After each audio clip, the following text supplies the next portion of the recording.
गडचिरोलीत 3 वर्षातच कोठी कोरणार पूल खचला. आता नवीन डिझाईनचे पूल उभारण्याचा विचार. पुलाच्या बांधकामाच्या गुणवत्तेवर प्रश्नचिन्ह निर्माण झालंय. खचलेल्या पुलाबाबत शिवेंद्र राजेंनी आपली प्रतिक्रिया दिली आहे.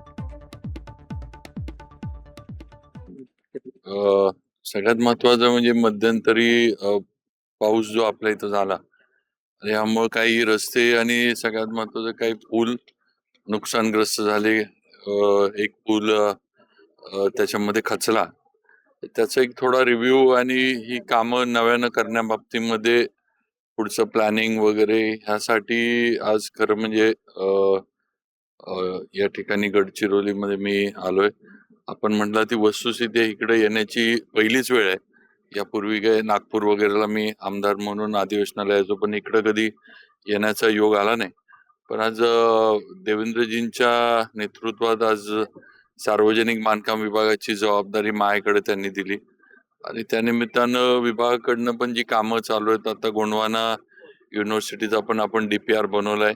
त्याचं पण लवकरच मुख्यमंत्री देवेंद्रजींकडे आम्ही प्रेझेंटेशन देऊन पुढचं त्यांच्याकडनं ज्या सूचना येतील त्याप्रमाणे आम्ही पुढचं जे ते प्रशासकीय मान्यतेचं वगैरे चालू करू.